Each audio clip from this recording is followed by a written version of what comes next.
Bab 67. Kayu damar sambaran petir. Hadiah ini diberikan kepada Rocky. Andrew juga malu untuk menerima, jadi dia memaksa Rocky yang mengambilnya. Kotak kayu ini terlihat tua dan tidak ada yang spesial, penampilan sama sekali tidak menarik perhatian. Tetapi Rocky merasakan sebuah gelombang kekuatan spiritual yang muncul dari dalam kotak. Dia dengan terkejut membuka kotak. Seketika sebuah kekuatan spiritual yang kental menyebar keluar dan membuat orang terkejut. Apa ini? Andrew memanjangkan lehernya untuk melihat, seketika ekspresinya menjadi aneh. Dalam kotak ini terdapat sesuatu berwarna hitam dengan ukuran sebesar kepalan tangan, dilihat sekilas seperti sebuah arang, tetapi keseluruhannya sangat kasar dan ada lumpur yang menempel. Saat melihat benda ini, Rocky sangat terkejut dengan sifat murah hati Yulia. Andrew melihat bulatan hitam ini, dia tetap tidak mengerti barang apa ini, kemudian dengan reseh berkata, "Kukira barang bagus apa, tidak disangka adalah sebuah kayu saja." "Ayah, ini memang sebuah kayu, tetapi ini lebih mewah dari emas." Rocky tertawa berkata, "Mungkin 50 gram emas juga tidak bisa membelinya." Andrew semakin terkejut, "Menantuku, barang apa ini?" Rocky berkata, "Ini adalah kayu sambaran petir. Ini kayu yang terjadi akibat sambaran petir, kan?" Andrew pernah mendengar sedikit, dia lanjut berkata, "Tapi kayu seperti ini sering ditemukan saat ada petir di hutan, bagaimana mungkin punya sisi yang mewah?" Rocky tertawa berkata, "Ayah, pohon sederhana yang disambar petir pastinya bisa ditemukan di segala tempat. Tapi sepotong kayu ini, lihatlah dia sudah menjadi hitam giok, dan hanya bisa dihancurkan di suhu yang sangat tinggi, ini berarti kemampuan petir ini sangat kuat, mungkin adalah sambaran petir yang jarang ditemui selama ratusan tahun. Dan juga potongan kayu sambaran petir ini hitam mengkilau, juga terdapat jejak darah yang tidak jelas, ini menandakan dia adalah bagian inti dari pohon damar, jadi lebih langka lagi." Mendengar sampai sini, Andrew tiba-tiba mengerti dan berkata, "Ternyata Nona Yulia bukan orang biasa. Pohon damar adalah raja kayu. Aku pernah melihat gelang manik-manik pohon damar di daerah barang antik, hanya sebutir manik-manik bagian inti kayu yang sudah diasah saja sudah hampir mencapai puluhan jutaan, apalagi sepotong kayu sambaran petir yang sudah menjadi giok. Betul, barang ini sangat berharga, terutama bagi Taoisme, ini adalah barang bagus untuk mengusir setan. Jika dibawa ke pasar gelap, harga awal setidaknya memiliki 10 digit." Rocky tertawa dan menyimpan kotak dengan baik. Meskipun sepotong kayu sambaran petir ini bernilai miliaran, tetapi baginya nilai tidak ada pada kayu, melainkan kekuatan spiritual kuat yang berada di dalam. Petir yang begitu kuat bisa menyambar pohon damar bukanlah sebuah kebetulan, mungkin ada makhluk spiritual yang melakukan pelatihan khusus di sana dan disambar petir. Andrew menyukai barang antik, tapi hanya sebatas batu giok antik saja, dia tidak begitu tertarik pada kayu, ditambah lagi ini adalah hadiah orang kepada Rocky, jadi dia membiarkan Rocky yang akan mengurusnya sendiri. Mereka berdua pergi lebih awal, jadi sore hari mereka sudah tiba di rumah. Ibu mertua Jenny belum pulang dari ruang catur bermain mahjong, Dewi juga belum pulang kerja, jadi Rocky kembali dahulu ke kamar dan mengeluarkan kayu sambaran petir dari dalam kotak kayu. Sebuah kekuatan spiritual yang sangat kuat menyebar dari kayu sambaran petir. Rocky duduk di lantai meletakkan kayu sambaran petir dalam telapak tangannya, kedua mata sedikit dipejamkan, kemudian tubuhnya mengaktifkan metode Nine Grand Heavenly Scriptures, lalu perlahan menyerap kekuatan spiritual ini ke dalam tubuh. Belakangan ini dia menghabiskan banyak kekuatan kultivasinya, tapi dia terus-menerus tidak mendapatkan obat untuk menutupi, kebetulan kekuatan spiritual dari kayu sambaran petir ini bisa membantu perkembangan kekuatan kultivasi. Mungkin saja masih bisa naik satu tingkat. Rocky menghabiskan waktu sepanjang sore untuk menyerap kekuatan spiritual dari dalam kayu sambaran petir ke dalam tubuhnya dan menggunakan metode untuk menyerapnya. Saat dia membuka kedua matanya, sepasang mata memancarkan cahaya terang, gairah di sekujur tubuh juga berubah. "Terlalu bagus, tak disangka potongan kayu sambaran petir ini bisa membantu aku menerobos hambatan kultivasi." Rocky menghela napas panjang dengan senang, dia berdiri menggerakkan tubuhnya. adalah sebuah metode melatih kultivasi yang sangat hebat, tetapi karena dia hanya manusia biasa, sekelilingnya tidak ada alat ajaib yang membantu, jadi dia sangat sulit dalam berlatih, dan kayu sambaran petir ini malah bisa membantu dia menerobos. Total berjumlah 9 buah, dalam bantuan kekuatan spiritual kayu sambaran petir, Rocky berhasil menerobos satu tingkat. Jika di tangannya ada barang yang cocok, maka bisa menciptakan sebuah alat ajaib yang paling dasar. Dalam kesenangannya malah terdapat sedikit penyesalan. Sebutir batu putih yang didapatkan secara tidak sengaja dari kawasan barang antik dihilangkannya karena tidak hati-hati. Jika batu putih masih ada, dengan kemampuan kultivasinya sekarang pasti bisa melihat benda apa yang ada di dalam batu itu. Di saat ini pintu kamar sudah terbuka. Dewi dengan emosi berkata, "Aku sudah berkali-kali memanggil kamu turun untuk makan, kenapa tidak menjawab? Apa sudah waktu makan malam?" Rocky melihat keluar jendela baru menyadari jika sudah malam hari. "Iya, aku barusan pulang dari kerja langsung dengar dari ayah jika kamu bertemu dengan Mike di acara lelang, lalu karena dihina dia, suasana harimu menjadi buruk dan di kamar sepanjang hari." Dewi melihat Rocky sekilas, kemudian terdiam lagi. Saat dia pulang bekerja dan mendengar Andrew menceritakan masalah acara lelang, bahkan mengatakan jika Rocky dipermalukan, kemudian bersembunyi di dalam kamar, jadi dia tidak mengganggunya. Rocky menggelengkan kepala dan berkata dengan tersenyum, "Tidak apa-apa, aku sama sekali tidak mementingkannya." Sekarang kemampuan kultivasinya sudah menerobos satu tingkat, baginya Mike dan lainnya seperti semut, jadi dia malas untuk mempermasalahkan masalah ini dengan mereka. Hanya saja Dewi malah salah paham, dia mengira Rocky sedang memaksa untuk tersenyum, dia mengerutkan alis dan membujuk, "Tidak perlu emosi terhadap orang seperti ini, setelah kamu meninggalkan acara lelang, Mike diusir oleh ketua, bahkan mengatakan memutus hubungan kerja sama dengan keluarga Liu dan keluarga Wang. Sekarang ayahnya Rudy yaitu Andy memaksa dia berlutut di depan pintu pavilion Treasure sampai sekarang masih belum berdiri. Setelah Mike kembali ke perusahaan, dengar kabar juga dihukum Christie dengan sadis. Iyakah?" Rocky seketika terpikir dengan Yulia, dia yang tiba-tiba meninggalkan lokasi mungkin ketua melampiaskan kemarahan kepada Mike dan lainnya. Tapi semua ini tidak ada hubungan dengan dirinya, tapi karena istrinya menasihati dirinya, sehingga membuat suasana hari Rocky menjadi lebih baik. Dia tertawa berkata, "Ayo pergi makan." Saat Rocky turun ke bawah, dia tiba-tiba melihat sekilas wajah Dewi, dan berkata, "Belakangan ini kamu tidak tidur dengan baik, besok aku akan pergi ke kawasan barang antik beli sebuah giok, kamu letakkan di bawah bantal untuk menenangkan tidurmu saja." Dewi sejak dulu tidak percaya dengan barang seperti ini, saat dia mau menolak, dia teringat dengan suasana hati Rocky yang sedang tidak baik, jadi dia tidak jadi menolak dan mengatakan sambil menganggukkan kepala, "Baiklah, jangan beli yang terlalu mahal." "Tenang saja, tidak terlalu mahal," Rocky berkata sambil tertawa. Melatih sebuah alat ajaib untuk menenangkan saraf memang tidak terlalu mahal juga tidak memerlukan terlalu banyak kekuatan kultivasi. Saat sedang makan, Jenny dengar masalah Rocky dipermalukan Mike di depan umum pavilion Treasure, seketika dia menjadi sangat emosi dan tidak berhenti menyalahkan Rocky tidak seharusnya pergi ke tempat seperti ini sehingga mempermalukan keluarga Liu. Andrew juga dimarahi hingga sangat sedih dan tidak berani menjawab. Emosi Jenny masih belum reda, dia dengan tidak puas berkata, "Rocky, acara lelang yang begitu berkelas memang sejak awal bukan tempat yang bisa kita datangi. Sekarang tidak hanya malu, bahkan sudah membuat Mike diusir keluar, bisakah kedepannya kamu jangan terus-menerus mencari masalah? Jangan selalu membuat masalah." Dewi mengerutkan alis berkata, "Ibu, masalah Mike diusir dari pavilion Treasure tidak berhubungan dengan Rocky. Kenapa tidak berhubungan dengannya?"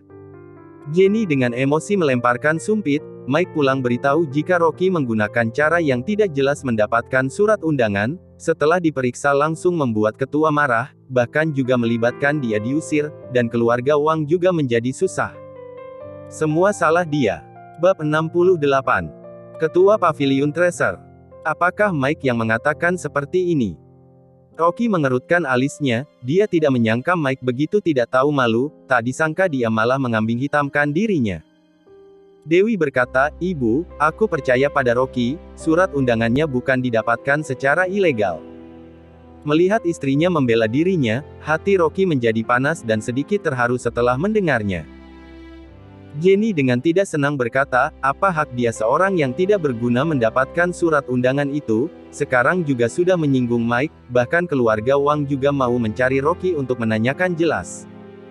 Mari kulihat bagaimana dia menyelesaikannya." Jenny belum selesai berbicara, dalam ruangan terdengar sebuah suara ketuk pintu, kemudian sebuah suara yang berat. Numpang tanya apakah Rocky ada di rumah. Ekspresi Jenny sangat panik, dia memelototi Rocky dengan emosi, "Gawat, pasti keluarga Wang datang menginterogasi, lihatlah hasil dari ulahmu. Lihat saja dulu." Dewi dengan ekspresi berat berdiri dan berjalan ke arah pintu. Ruang tamu menjadi sangat hening, Jenny dan Andrew berdiri dengan tegang sambil memikirkan cara menghadapi. Ekspresi Rocky sedikit berat, jika keluarga Wang membalikkan kenyataan dan membawa orang datang untuk menginterogasi, maka dia tidak akan memberikan keluarga Wang muka lagi. Dewi dengan hati-hati membuka sebuah celah di pintu dan bertanya dengan waspada, "Ada apa?" Di luar pintu ada dua mobil sedan hitam, ada 7 hingga 8 pria kekar dengan aura yang sangat mematikan. Melihat keadaan ini, Jenny sangat tegang hingga jantungnya berdetak sangat kencang, dia mengambil ponsel bersiap-siap melapor polisi setiap saat. Andrew terkejut hingga masuk ke dapur, dia mengambil sebuah pisau dengan kedua kaki yang terus-menerus bergetar. Rocky mengerutkan alisnya, kemudian langsung berjalan ke depan pintu, lalu tanpa mengatakan apapun langsung menarik Dewi ke belakangnya dan berkata dengan cuek kepada orang di luar, "Apa kalian mencariku?" Seorang pria parubaya memakai seragam rapi setelah melihatnya langsung dengan hormat berkata, "Anda adalah Tuan Rocky, kan? Aku adalah manajer dari Pavilion Treasure, tadi sore baru naik pangkat saja. Ketua merasa sangat maaf terhadap kejadian Anda meninggalkan Pavilion Treasure di siang hari, dia khusus menyuruh aku datang meminta maaf sambil membawa hadiah." Rocky dengan terkejut melihat mereka, "Kalian dari Pavilion Treasure? Pavilion Treasure?" Dewi yang berdiri di belakangnya juga sudah terkejut. Betul, ketua merasa sangat bersalah terhadap kepergian Tuan Rocky, jadi dia langsung mengusir Mike dan lainnya yang membuat keributan, bahkan menghentikan acara lelang. "Pelayanan Pavilion Treasure tidak terlalu baik, ini adalah kesalahan kami, semoga Tuan Rocky tidak mempermasalahkan dan mengampuni kami." Setelah pria parubaya selesai mengatakannya, dia mengayunkan tangan ke belakang. Beberapa pria yang kekar berbaju hitam seketika dengan cepat membawa hadiah dan meletakkan di depan pintu. Rocky melihat sekilas, hadiah yang diberikan tidak termasuk sedikit, sekotak rokok Huang Hello edisi terbatas, sekotak bir Maotai, selain itu masih ada sepasang vas bunga antik dinasti Ming, satu set igo penyu sisik. Tampak jelas jika orang yang berikan hadiah sudah sangat berusaha dan sudah melakukan riset tentang hobi Andrew. Mungkin mereka tidak mendapatkan informasi apapun tentang dirinya, jadi mereka memberikan rokok dan bir. "Tuan Rocky, ini adalah kesalahan Pavilion Treasure, ketua sekarang ingin meminta maaf kepada Nona Yulia, jadi dia tidak bisa datang ke sini, maka itu menyuruh aku mewakilinya datang ke sini meminta maaf, setelah dia ada waktu dia akan meminta maaf secara langsung pada Anda, tolong maafkan kami." Selesai pria parubaya mengatakannya, dia memberikan hormat di depan Rocky. 7 hingga 8 pria berpakaian hitam berdiri sejajar dan membungkuk untuk meminta maaf. "Ketua jarang begitu baik, letakkan saja barangnya." Rocky menganggukkan kepala dengan ringan. Andrew dan Jenny yang berada di ruang tamu sangat terkejut. Melihat orang-orang membungkuk terhadap Rocky, Andrew baru sadar kembali dan berjalan ke depan pintu dengan terkejut, kemudian melihat mereka. "Apa kalian benar adalah orang dari Pavilion Treasure?" Dia sangat tidak berani percaya. "Apa status Pavilion Treasure? Semua adalah pebisnis yang paling berkuasa di kota Gopo.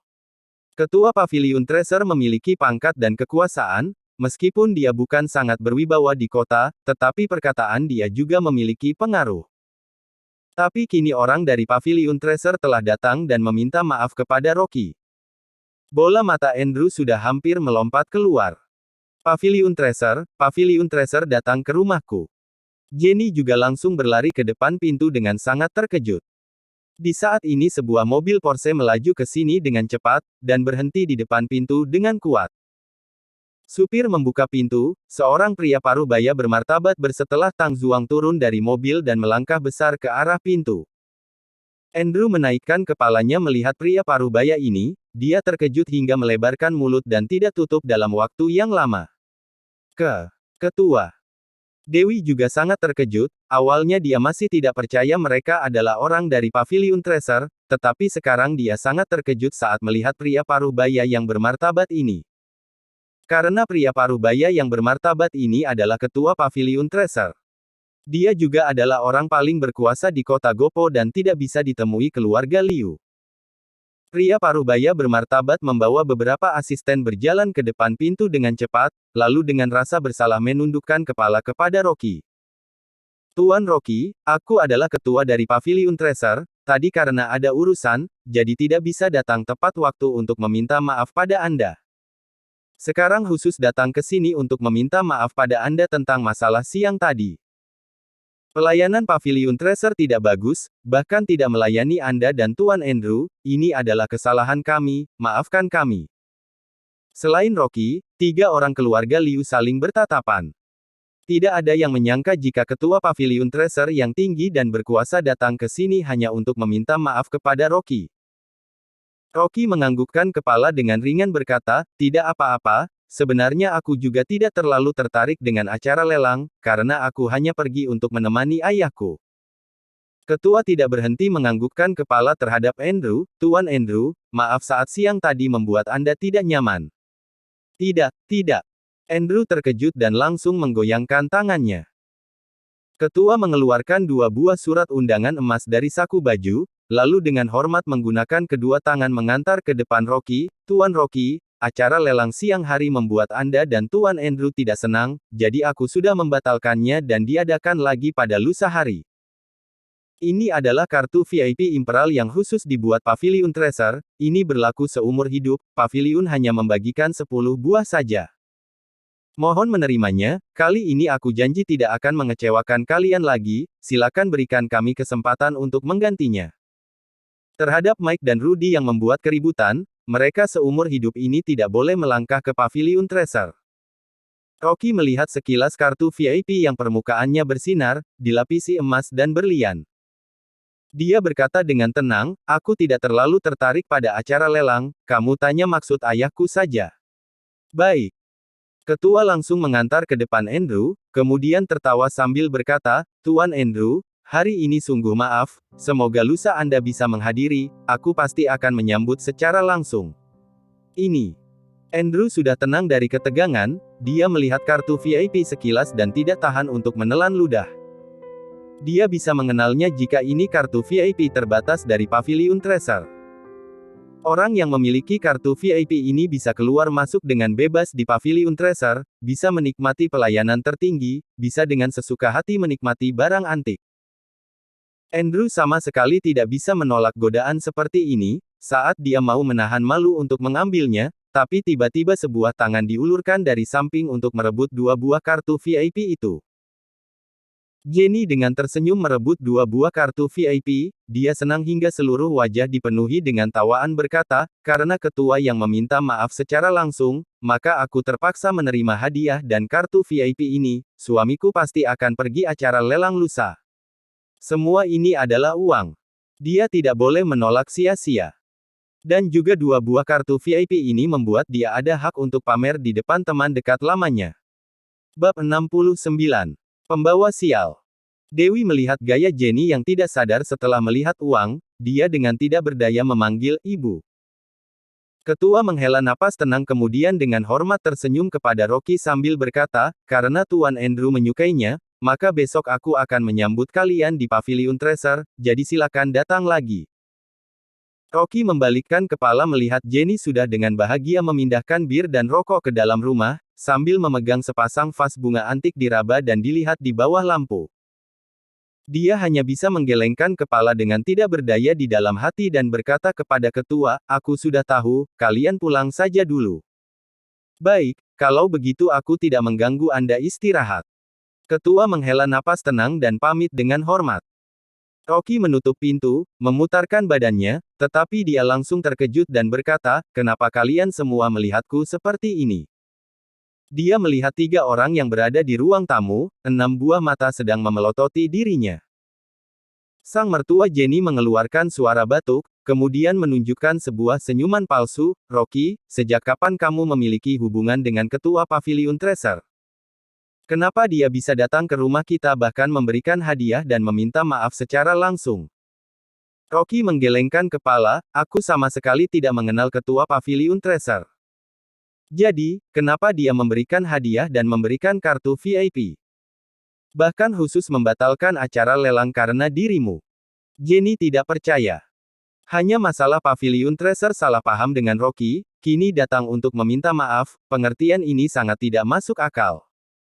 Dengan status Pavilion Treasure apakah masih perlu merendahkan dirinya meminta maaf kepada Rocky yang hanya orang biasa? Rocky berpikir kemudian berkata, "Mungkin karena Nona Yulia, dia datang dari kota Wasa, dulu aku pernah bertemu dengannya sekali, dia adalah teman dari temanku." Nona Yulia apa? Jenny langsung menjadi waspada, "Kalian pernah bertemu berduaan. Bagaimana penampilannya, kapan dia datang mencarimu?" Saat dia berbicara, dia menarik Dewi sebentar di bawah meja, bermaksud jika Rocky pernah sendirian pergi menemui wanita. "Ibu." Dewi dengan tidak senang berkata, "Saat ayah pulang juga sudah pernah mengatakannya, Nona Yulia adalah teman dari teman Rocky, kamu jangan sembarangan berpikir." Andrew juga berkata, "Apa yang sembarangan kamu pikirkan? Ketua datang ke rumah kita, apa kamu kira dia benar mau minta maaf dengan kita? Dia hanya takut menyinggung Nona Yulia, dia bertindak dengan teliti." Rocky terdiam sebentar, kemudian menggunakan kesempatan ini berkata, "Betul, sesuai yang ayah katakan." Jenny menjadi tidak semangat, ekspresinya menjadi tidak senang dan berkata, "Aku mengira kamu sudah menjadi sukses dan mengenal orang hebat Pavilion Treasure, tak disangka kamu hanya mendapat keuntungan dari orang lain." Rocky tertawa, dia membiarkan mertua menyalahkannya, lagi pula dia juga tidak tertarik memiliki hubungan dengan Pavilion Treasure, dia juga tidak ingin ada hubungan dengan Yulia. Andrew dengan tidak senang berkata, "Tak disangka Mike begitu niat buruk, bahkan masih duluan mengadu dan mengambing hitamkan menantu, kedepannya harus lebih menjauhi bocah ini." Dewi berkata dengan dingin, "Bukankah sejak dulu dia memang begitu? Kenapa mau menjauhinya? Mike adalah calon pewaris Riewol Group, kita harus menyanjungnya." Jenny berkata sambil memelototi Rocky, "Jika tidak, kedepannya jika dia sudah mengelola Riewol Group, maka kita tidak bisa hidup dengan tenang. Jika mau hidup dengan menyanjung pada orang lain, maka aku rela meninggalkan keluarga." Dewi selesai mengatakannya langsung menarik Rocky, "Kami kembali dulu." Rocky tahu Dewi sedang membantu dirinya, daripada membiarkan Jenny terus-menerus menyalahkannya, jadi dia ikut masuk ke dalam kamar. Setelah masuk ke dalam kamar, Dewi menutup pintu, kini dia baru memutarkan badannya dan dengan ekspresi tegas berkata, "Rocky, meskipun perkataan ibu memang sedikit terlalu emosi, tetapi yang dikatakannya tidak salah, kamu memang tidak bisa menyinggung Mike, lebih baik jauhin dia saja." Rocky berpikir dan menganggukkan kepala dengan baik-baik. "Sudah mengerti. Sebenarnya siapa yang tidak bisa disinggung? Jika bukan karena istrinya di sini, dia sejak awal sudah melenyapkan keluarga Liu." Di pagi hari kedua Rocky sudah pergi ke daerah barang antik, dia beli sebuah giok biasa di toko giok dan berencana pulang mau membuat sebuah alat ajaib untuk menenangkan saraf. Saat dia mau pergi, beberapa mobil hitam mewah melaju ke sini dan berhenti di tidak jauh. Ginu turun mobil, dia berjalan ke depan Rocky dan tersenyum dengan hormat, "Tuan, akhirnya aku menemukan Anda." "Ada apa?" Rocky berkata dengan tenang. Ginu menggosok tangannya dan berkata dengan tersenyum, "Berkat saran Tuan Rocky sebelumnya, beberapa hari ini keluarga Qin sudah menjadi lebih lancar, terima kasih atas penerangan yang diberikan oleh Tuan Rocky, jika tidak maka keluarga Qin kami sudah gawat." Rocky melihat dia sekilas dan berkata, "Menurutku mungkin tidak begitu lancar, kan?" Ginu terkejut, wajahnya seketika menjadi sangat merah dan tertawa dengan canggung sambil berkata, "Tuan Rocky memang memiliki mata yang ajaib, hal apapun juga tidak bisa menghindar dari kehebatan mata Anda." Rocky tertawa ringan tidak menjawab. Saat Jinu berjalan ke sini, dia sudah menyadari jika sekeliling tubuhnya dipenuhi dengan sebuah lapisan aura jahat. Mungkin dia datang ke sini mencarinya juga mau menyelesaikan masalah ini. Tidak salah lagi, Jinu dengan tidak malu berkata sambil bergetar, Tuan Rocky, tolong Anda bantu keluarga Qin sekali lagi, keluarga Qin akan selamanya mengingat kebaikan Anda. Ekspresinya yang memucat, tubuhnya bergetar seakan-akan sedang berada dalam ketakutan yang luar biasa. Rocky mengerutkan alisnya dan bertanya dengan tenang, giok sudah retak. Tuan Rocky memang seorang master, tebakan Anda benar lagi. Jinu melihat menatap sangat, ekspresinya buruk dan menghela napas, awalnya aku melakukan sesuai yang Anda katakan, aku memujakan giok, menyuruh semua keluarga vegetarian selama 7 hari, tidak boleh melihat darah. Siapa sangka keponakan bodohku si Kenny malah makan kuah merpati. Pembantu itu membawa semangkuk darah merpati, tetapi malah dengan ceroboh menjatuhkan di giok sehingga langsung hancur semua. Aku memarahi Kenny, mengurungnya tidak boleh keluar. Tetapi semalam hujan badai, sebuah petir menyambar di halaman rumah sehingga membuat sebuah pohon zaitun manis menjadi gosong. Tidak hanya begitu, papan roh nenek moyang keluarga Qin yang dipajang di aula leluhur malah terjatuh tanpa sebab di lantai dan dibagi menjadi 2. Ini adalah tanda-tanda keburukan. Jinu tidak berhenti menghela napas, melihat Rocky dengan tatapan berharap dan sangat tulus. Rocky mengerutkan alisnya, dilihat dari Feng Shui, menanam pohon zaitun manis di halaman adalah simbol kekayaan. Tetapi jika bunga zaitun manis disambar petir malah menandakan jika keluarga Qin akan hancur. Papan roh leluhur jatuh hancur, ini adalah tanda keluarga Qin mau meninggal. Tak disangka aura kemarahan giok ini begitu kuat, keparahannya juga sudah melewati perkiraannya, tak disangka kemarahannya bisa sampai ke langit karena semangkuk darah merpati. Melihat Rocky mengerutkan alis dan tidak mengatakan apapun, jantung Jinu berdetak dengan kencang, dia memohon, keluarga Qin meskipun melakukan usaha bisnis, tetapi selama ini sangat baik dengan orang dan tidak pernah melakukan kejahatan apapun. Mohon Master Rocky kasihani dan tolong keluarga Qin. Rocky berkata, Jinu, bukan aku tidak mau menolongmu, tetapi kemarahan giok sangat kuat, barang itu bertahun-tahun dibawa di sisi Kenny, aura buruk giok sejak awal sudah mengelilingi semua halaman Qin, menggunakan jimat sama sekali tidak melawannya. Jadi apa yang harus kulakukan? Keluarga Jinu sungguh sial mendapat pembawa sial seperti ini. Jinu menghela napas panjang dengan nada bicara yang bergetar, dia sangat ingin berlutut untuk memohon kepadanya.